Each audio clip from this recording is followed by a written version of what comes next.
बिस्मिल्लाहिर्रहमानिर्रहीम, अस्सलाम वालेकुम। लेक्चर स्टार्ट करते हैं जी। थोड़ा सा लेक्चर करना है, हमने टॉपिक स्टार्ट करना है फंक्शंस का, तो इसका स्टार्ट लेते हैं और उसके बाद आपका मैं क्वेश्चंस ले लूँगा। जो भी आपको प्रॉब्लम्स आ रही हैं आप पूछ सकते हैं, फिर मैं उसका आंसर कर दूँगा। आज हमने स्टार्ट करना है फंक्शंस का टॉपिक, लेकिन फंक्शंस कहाँ से जनरेट होते हैं उसके लिए हमें रिलेशन को समझना ज़रूरी है। रिलेशन आप जैसे इंग्लिश का वर्ड है और उसकी मीनिंग से ही पता चल रहा है, काफ़ी तरह के रिलेशंस हम अपनी डेली लाइफ में एक्सपीरियंस करते हैं। जैसे मदर और सन का रिलेशन, हमारा बहन भाइयों का रिलेशन, इस तरह के काफ़ी सारे रिलेशन होते हैं जो हम अपनी रोज़मर्रा ज़िंदगी में एक्सपीरियंस करते हैं। इसी तरीके से मैथ के अंदर भी कुछ रिलेशन होते हैं और कुछ हम रोज़मर्रा की चीज़ों को उठा के मैथ के अंदर हम जब अप्लाई करते हैं, मैथ बेसिकली हमारी डेली लाइफ ही है। तो इसी तरीके से जैसे हमारे आम रिलेशंस होते हैं, इसी तरह मैथ के अंदर भी रिलेशंस होते हैं बिटवीन वेरिएबल्स। ठीक है, दो तरह के वेरिएबल होते हैं, मैंने आपको बताया था। एक डिपेंडेंट वेरिएबल होते हैं और एक इंडिपेंडेंट वेरिएबल होते हैं। डिपेंडेंट वेरिएबल जो होता है वो इंडिपेंडेंट वेरिएबल के ऊपर रिलाई कर रहा होता है। जैसे जैसे इंडिपेंडेंट वेरिएबल की वैल्यू चेंज होती है, वैसे वैसे डिपेंडेंट वेरिएबल की वैल्यू भी चेंज होती है। ओके, अब बात आती है कि ये रिलेशन बनते किस तरीके से हैं। हम डिस्कस कर रहे हैं सेट थ्योरी को, सेट्स को डिस्कस कर रहे हैं। सेट के ऊपर हमने ऑपरेशंस डिस्कस किए, जो कि हमने देखा कि सेट के ऊपर यूनियन अप्लाई हो सकता है, इंटरसेक्शन अप्लाई हो सकता है, सेट का कॉम्प्लीमेंट ले सकते हैं, सेट का डिसजॉइंट आपस में करवा सकते हैं, ये सारी चीज़ें हो सकती हैं। लेकिन जब हमारे पास दो सेट्स हों गिवन और उनकी हमने प्रोडक्ट लेनी हो, उनको मल्टीप्लाई करना हो, तो सेट आपस में आम रियल नंबर की तरह से मल्टीप्लाई नहीं होते। इनकी मल्टीप्लिकेशन और तरह की होती है और इसलिए इनकी मल्टीप्लिकेशन को कार्टीजियन प्रोडक्ट कहते हैं। इनका जो प्रोडक्ट लेते हैं, जब सेट को हम आपस में मल्टीप्लाई करते हैं तो इनको कार्टीजियन प्रोडक्ट कहते हैं। ये नोट कर लें, जब हम दो सेट्स को आपस में मल्टीप्लाई करेंगे तो इनकी प्रोडक्ट को कार्टीजियन प्रोडक्ट कहेंगे। अब कार्टीजियन प्रोडक्ट भी आम तरीके से नहीं ली जाती जिस तरह से हम आम प्रोडक्ट लेते हैं। इसमें ऑर्डर्ड पेयर की तरह के नंबर आते हैं। ऑर्डर्ड पेयर मतलब कि एक ऑर्डर्ड में होते हैं, पहली एक्स की वैल्यू होती है, दूसरी वाई की वैल्यू होती है। या पहला जो भी वेरिएबल आप यूज़ कर रहे हैं, पहले उसकी वैल्यू और दूसरा सेकंड वेरिएबल की वैल्यू होती है। और पेयर, पेयर जैसे नाम से ही पता है कि जोड़ा होगा, उसमें पेयर कहते हैं जोड़े को, दो वैल्यूज हों जिसमें। तो ऑर्डर्ड पेयर्स होंगे इस तरीके से। ये जैसे आपको ये सामने नजर आ रहा है, ये ब्रैकेट के अंदर एक लिखा हुआ है 2 1, तो ये एक ऑर्डर्ड पेयर है। इस तरह के एलिमेंट होते हैं कार्टेशियन प्रोडक्ट के अंदर। अब कार्टेशियन प्रोडक्ट आपको पता है होती दो सेट्स के दरमियान है। तो उसमें पहला सेट फॉर एग्जांपल अगर आपके पास ए हो और दूसरा सेट आपके पास बी हो, जब आपने उन दोनों का प्रोडक्ट लेना है तो उसमें जो पहला ऑर्डर्ड पेयर के अंदर एलिमेंट्स आएंगे वो सेट ए के होंगे और दूसरे सेट बी के होंगे, और उनको इस तरह से स्मॉल ब्रैकेट के अंदर आप लिखेंगे सारे ऑर्डर्ड पेयर को, और उसके शुरू में और एंड में आप करली ब्रैकेट लगाएंगे। इस तरह से आपने लेनी है ये वाली कार्टेशियन प्रोडक्ट। अब कार्टेशियन प्रोडक्ट का सबसेट ही हमारे पास एक रिलेशन होता है। तो हम सबसे पहले मैं आपको एक एग्जांपल दिखाता हूँ कि उसके बाद उसमें से रिलेशन किस तरह से जनरेट करना है वो देखते हैं। ये एक क्वेश्चन मेरे पास किया हुआ है, ठीक है, रिपीट कर रहा हूँ, सुनिएगा। सेट के अगर दो सेट्स की हमने प्रोडक्ट लेनी हो तो उनकी प्रोडक्ट आम प्रोडक्ट से हटके होती है। उस प्रोडक्ट को कार्टेशियन प्रोडक्ट कहते हैं। सेट्स के दरमियान जो प्रोडक्ट लेते हैं उसको कार्टेशियन प्रोडक्ट कहते हैं। कार्टेशियन प्रोडक्ट के अंदर आपके पास ऑर्डर्ड पेयर होते हैं, इस तरह के ऑर्डर्ड पेयर आते हैं, इस तरह के। ये एक ऑर्डर्ड पेयर लिखा हुआ है ब्रैकेट के अंदर, ये इसमें पहला पहले सेट का एलिमेंट है, कॉमा दूसरा दूसरे सेट का एलिमेंट होगा, हमेशा दो सेट्स के दरमियान होती है कार्टेशियन प्रोडक्ट। अच्छा, उसके बाद अब मैं आपको दिखाने लगा हूं कि किस तरह से कार्टेशियन प्रोडक्ट बनती है और किस तरह से रिलेशन बनता है। हमारे पास एक सेट उसने दिया हुआ है, ए सेट, वो उसने उसके एलिमेंट्स दिए हैं 1 2 3 4 6 7 8 तक एलिमेंट है। उसने कहा रिलेशन को इस तरह आर से डिनोट करते हैं, इस तरह के आर से रिलेशन को डिनोट करते हैं। कहता ए रिलेशन बी फाइंड करो, कोई ए एलिमेंट है आर्बिट्रेरी, उसका रिलेशन बी के साथ फाइंड करें। इफ कंडीशन क्या है रिलेशन के, जब भी रिलेशन फाइंड करने का आपको कहा जाएगा तो एक कंडीशन आपको जरूर बताई जाएगी। क्यों? क्योंकि हर रिलेशन की कोई ना कोई कंडीशन होती है, तो उसकी कंडीशन आपको जो भी फाइंड करना होगा उसकी कंडीशन आपको बताई जाएगी। जैसे इसमें उसने कंडीशन बता दी कि ए का बी के साथ रिलेशन फाइंड करें सच दैट, किस तरह का रिलेशन हो कि ए इज लेस देन बी, के यानी कि उसमें जो पहला एलिमेंट है वो दूसरे एलिमेंट से स्मॉल हो। तो हम क्या करेंगे, आपको पता है रिलेशन जो होता है वो कार्टेशियन प्रोडक्ट का सबसेट होता है। Relation is a subset of Cartesian product, मतलब कि वो कार्टेशियन प्रोडक्ट से ही निकल के बनता है। तो हम सबसे पहले क्या करेंगे, कार्टेशियन प्रोडक्ट ले लेंगे। आपको पता है कार्टेशियन प्रोडक्ट दो सेट्स के दरमियान होती है, तो अगर आपके पास सेट ही एक गिवन है और इसी का रिलेशन निकालना है तो आप इसको अपने साथ ही प्रोडक्ट कर लेंगे। तो सबसे पहले हमने क्या किया, ए क्रॉस ए फाइंड किया, ए कार्टेशियन प्रोडक्ट ऑफ ए, ठीक है। ए की ए के साथ प्रोडक्ट फाइंड करेंगे, ओके। तो आपको मैंने कहा था कि लेक्चर प्रॉपर तरीके से बैठ के किसी जगह और अपने साथ रजिस्टर वगैरह और पेंसिल रख के लिया करें। आप लोग बिस्तर में घुसे हुए हैं और इसी तरह से लेक्चर ले रहे हैं जस्ट कि आपकी अटेंडेंस शो हो जाए, प्रेजेंट शो हो जाए। तो पढ़ने के लिए आया करें, ना कि अटेंडेंस के लिए आया करें, प्रॉपर तरीके से लेक्चर लिया करें। अपने पास एक रजिस्टर रखें और पेंसिल रखें। ए का ए के साथ जब कार्टेशियन प्रोडक्ट लिया, तो कार्टेशियन प्रोडक्ट लेना किस तरीके से है, आपने ऑर्डर्ड पेयर लेने हैं और पहला एलिमेंट पकड़ना है और उसका सबके साथ ऑर्डर्ड पेयर ले लेना है। पहले उसका खुद के साथ, फिर 1 का 2 के साथ, फिर 1 का 3 के साथ, 1 4 1 5 1 6 1 7 एंड 1 8। ये मैंने 1 का सबके साथ पेयर ले लिया, ये आपको सामने नजर आ रहा होगा पहली लाइन के अंदर। उसके बाद दूसरा एलिमेंट पकड़ना है और उसका सबके साथ ऑर्डर्ड पेयर ले लेना है अलग अलग से, 2 1 2 2 2 3 2 4 2 5 2 6 2 7 एंड 2 8। ये वाला हो गया उसका सेकंड लाइन, ये ठीक है। फिर इसी तरह से तीसरा एलिमेंट पकड़ा और पहले 3 1 3 2 3 3 3 4 3 5 3 6 3 7 एंड 3 8, वो ये पड़ा हुआ। देन 4 का सबके साथ, फिर 5 का सबके साथ, फिर 6 का सबके साथ, फिर 7 का और फिर 8 का। ये तो हमने ले ली कार्टेशियन प्रोडक्ट। जी उस्मान, मैं क्वेश्चन लेता हूँ। ये हमने फाइंड कर ली कार्टेशियन प्रोडक्ट इस तरह से। अब हमने फाइंड करना है इस कार्टेशियन प्रोडक्ट से रिलेशन, के रिलेशन किस तरह से। रिलेशन के लिए आपको पता है कंडीशन आपके पास गिवन है, उसने कहा कि a is less than b। अब a और b इसके पार्ट्स हैं, a फर्स्ट एलिमेंट होता है, b सेकंड एलिमेंट होता है। उसने कहा कि ऐसे पेयर्स फाइंड करो, ऐसा रिलेशन फाइंड करो जिसमें पहला एलिमेंट दूसरे से लेस हो, छोटा हो।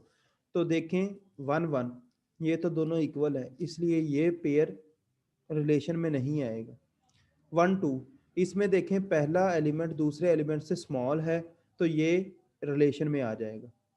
1 3 ये भी आएगा, 1 4 ये भी आएगा, 1 5 आ जाएगा, 1 6 भी आएगा, 7 भी आएगा और 1 8 भी आ जाएगा। इन सब में ए लेस था बी से, यानी कि पहला एलिमेंट दूसरे से लेस था, इसलिए ये सारे रिलेशन में आ गए।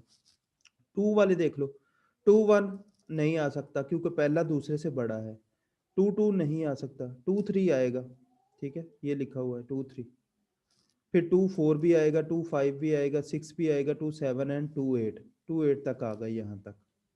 उसके बाद देखें 3 वाला, 3 1 नहीं आ सकता, 3 2 भी नहीं आएगा, 3 3 भी नहीं आएगा, 3 4 3 5 3 6 3 7 एंड 3 8, ये सारे आ जाएंगे। नेक्स्ट इसके बाद देखें 4 1 4 2 4 3 4 4, यहाँ तक नहीं आ सकते रिलेशन के अंदर।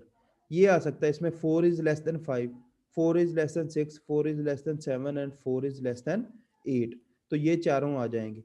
ये आ गए। फिर 5 वाले में देखें तो यहाँ तक तो नहीं आ सकते, 5 6 आएगा, 5 7 एंड 5 8 आएगा। फिर 6 के अंदर 6 7 और 6 8, और 7 के अंदर सिर्फ 7 8, ये वाला पेयर आएगा। इससे अगले जितने भी देख लें उनमें पहला दूसरे से छोटा है या बराबर है, इसलिए ये वाला हमारा लास्ट एलिमेंट होगा 7 8। तो ये जो हमारे पास आया है, ये वाला ऑर्डर्ड पेयर का रिलेशन, एक सेट आया है, ये हमारा रिलेशन है। इस तरीके से आपने, आपके पास कोई भी सेट गिवन हो या दो सेट गिवन हो, आपने क्या करना है, आपने सबसे पहले उसकी कार्टेशियन प्रोडक्ट फाइंड करनी है, और उस कार्टेशियन प्रोडक्ट में से आपकी वो जो कंडीशन आपको गिवन होगी, उस कंडीशन पे जो फुलफिल कर रहे होंगे ऑर्डर्ड पेयर, वो आपने उठा के सेपरेट कर लेने हैं, तो वो आपका रिलेशन बन जाएगा।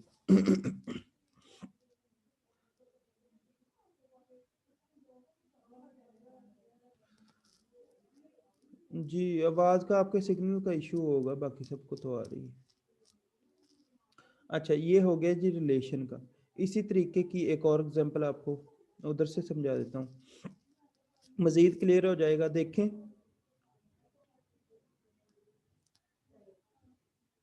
एग्जांपल के अंदर आपको दे रहा है कि late C1 C2 and C3 B 3 children, कि C1 C2 और C3 तीन चिल्ड्रन हैं, उनके नाम हैं। कोई C1 एक चिल्ड्रन है, चाइल्ड है, C2 चाइल्ड है, और C3 एक चाइल्ड है।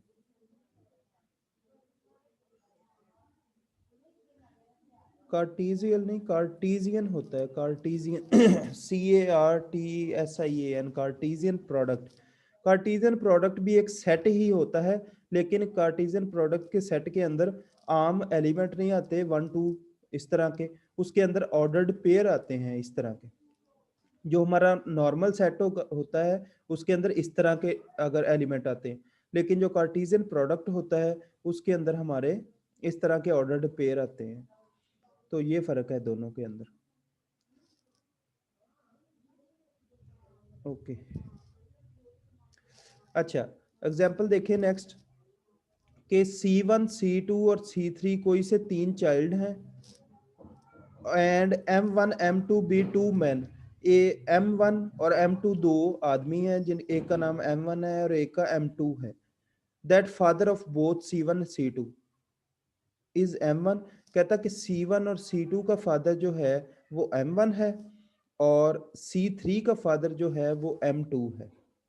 तीन बच्चे थे, एक का नाम C1 था, C2 था और C3 था, और दो आदमी थे M1 और M2। उसने कहा कि ये जो C1 और C2 हैं ये M1 के बच्चे हैं, और C3 जो है ये M2 का बच्चा है। अब आपने ये कंडीशन आपको दे दी गई है, ये अपने ज़हन में रखनी है। कहता find the relation, relation find करो चाइल्ड और फादर का, यानी कि पहला एलिमेंट चाइल्ड का है और दूसरा फादर का है, इस तरह के ऑर्डर पे। अब आपने करना क्या है, आपके पास दो सेट्स आ गए। सेट कौन से हैं, एक सेट आपके पास है C1 C2 C3, और एक आपके पास सेट है M1 और M2। तो इस एग्जांपल को जब सॉल्व करेंगे, देखें, सेट सी से हमने डिनोट कर लिया, C is a set of children, और उसके अंदर एलिमेंट कौन से हैं, C1 C2 एंड C3। दूसरा हमने सेट बना लिया कि F is a set of fathers, ठीक है, उसके अंदर एलिमेंट है M1 और M2। अब कार्टेशियन प्रोडक्ट लेंगे C cross F, F cross C नहीं लेंगे। क्यों? क्योंकि देखें आपके पास जो कंडीशन आपको गिवन है उसमें आपने चाइल्ड फादर इस तरह के ऑर्डर्ड पेयर बनाने हैं, पहले चाइल्ड आए फिर फादर आए, इसलिए आप पहले C क्रॉस F ले रहे हो, ये अपने बात ज़हन में रखनी है। तो इसलिए, वरना हम F क्रॉस C भी ले सकते थे। तो देखें C क्रॉस F लेने के लिए C का एलिमेंट पकड़ना है, उसका सबके साथ कार्टेशियन प्रोडक्ट। पहले C1 पकड़ा तो C1 M1 और C1 M2, ये आ गया। फिर उसके बाद C2 पकड़ा, C2M1 एंड C2M2, ठीक है। और फिर C3 पकड़ा तो C3M1 एंड C3M2। तो C के हर एलिमेंट का F के हर एलिमेंट के साथ आपने कार्टेशियन प्रोडक्ट बना के, हाँ जी, कंडीशन आपको गिवन होगी, ये आपने कार्टेशियन प्रोडक्ट फाइंड कर ली। अब हमने कहा कि R जो रिलेशन हमने उसको नाम दे दिया, R is a set of ordered pair, child father का जो ऑर्डर्ड पेयर है। अब देखें इसमें आपकी कंडीशन में से जो फुलफिल करते हैं वो वाले आपने निकाल लेने हैं। हमने उसने कंडीशन क्या थी दी थी कि C1 और C2 M1 के चाइल्ड हैं। तो देखें C1 और M1 मतलब C1 M1 का चाइल्ड है, तो इसका मतलब ये हमारे रिलेशन में आ जाएगा ऑर्डर्ड पेयर में C1 M1। फिर C1 M2, C1 M2, तो C1 तो चाइल्ड था M1 का, लेकिन यहाँ M2 के साथ आ रहा है, तो ये हमारे ऑर्डर्ड पेयर में नहीं आएगा रिलेशन के अंदर। फिर C2 M1, C2 किसका बचा था? M1 का, तो ये भी आ जाएगा उसके अंदर रिलेशन के अंदर। फिर C2 M2, अब देखें C2 एक ही साथ आ सकता है, C2 M1 का बेटा था तो उसमें आ गया, तो C2 M2 के साथ नहीं आ सकता, तो ये नहीं आएगा। फिर C3 M1, तो C3 M1 का नहीं बल्कि C3 M2 का चाइल्ड है, इसलिए ये भी नहीं आएगा। और C3 M2 ये सही है, उस कंडीशन को फुलफिल कर रहा है, तो ये हमारे ऑर्डर पेयर में आ जाएगा। तो हमारा रिलेशन जो बना वो ये वाले 3 ऑर्डर्ड पेयर आए उसमें से, इस तरीके से। अच्छा, उसमें देखें अब डोमेन रेंज का सिस्टम। आपका जो रिलेशन होता है उसके अंदर जो पहला पहला एलिमेंट होता है, हर पहला एलिमेंट वो पूरा आपकी डोमेन होता है। अब देखें पहला एलिमेंट C1, C2 और C3 ये आ रहा है, तो आपकी डोमेन क्या है? C1 C2 C3, उसको अपने एक सेट में लिख देना है। और जो दूसरे एलिमेंट आ रहे हैं वो आपकी रेंज होती है। देखें M1, M1 और M2, यानी कि जो रिपीट हो रहे हों वो सिर्फ एक बार ही लिखने हैं। तो M1 और M2 आपकी रेंज बन गए। इसको आप ग्राफिकली भी अगर शो करना हो तो आप इस तरीके से इसको शो कर सकते हो। एक डोमेन का सेट बनाएं जिसमें C1 C2 और C3 लिए, और एक रेंज का सेट बनाया जिसमें M1 और M2 लिखे।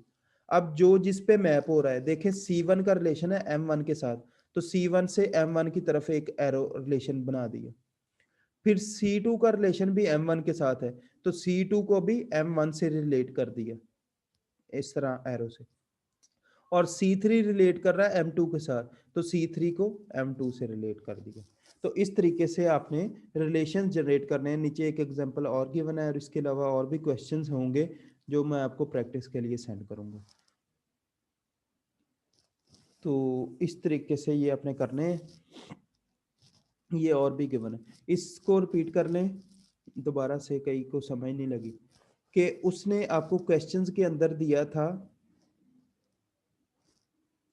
क्वेश्चंस के अंदर उसने आपको स्टेटमेंट दी डोमेन और रेंज, ठीक है। डोमेन और रेंज जो भी आपने रिलेशन बना लिया है, ये रिलेशन आपके रिलेशन के 3 एलिमेंट्स आए हैं, 3 ऑर्डर्ड पेयर आए हैं।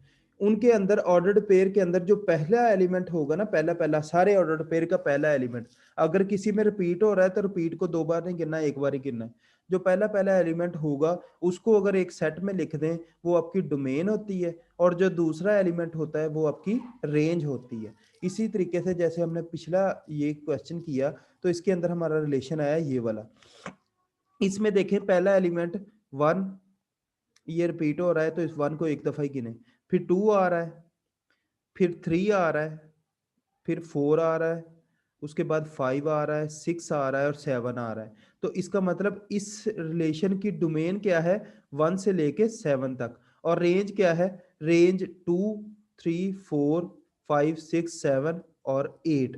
8 से बड़ा कोई नंबर नहीं आ रहा, तो इसका मतलब रेंज 2 से लेके 8 तक है, और डोमेन इसकी 1 से लेके 7 तक है। इस तरीके से डोमेन और रेंज फाइंड करनी है। हाँ जी, हर कंडीशन में होगा, क्योंकि कार्टेशियन प्रोडक्ट से आपने रिलेशन बनाना है। रिलेशन हमेशा इस तरह की फॉर्म का ही होगा, इस तरह की फॉर्म का, ऑर्डर्ड पेयर की फॉर्म का। और ऑर्डर्ड पेयर के अंदर आपको पता है पहला एलिमेंट भी होगा और दूसरा एलिमेंट भी होगा। जो पहला एलिमेंट होगा उसको डोमेन कहेंगे, जो दूसरा एलिमेंट होगा उसको रेंज कहेंगे। तो ये था, इसके रिलेटेड मैं आपको कुछ क्वेश्चन भेजूंगा प्रैक्टिस के लिए। तो यहीं तक ठीक है। अब आपका जो पिछले के रिलेटेड को क्वेश्चंस हैं तो वो आप पूछ सकते हैं, उनके मैं आपको आंसर कर देता हूँ। एक मिनट।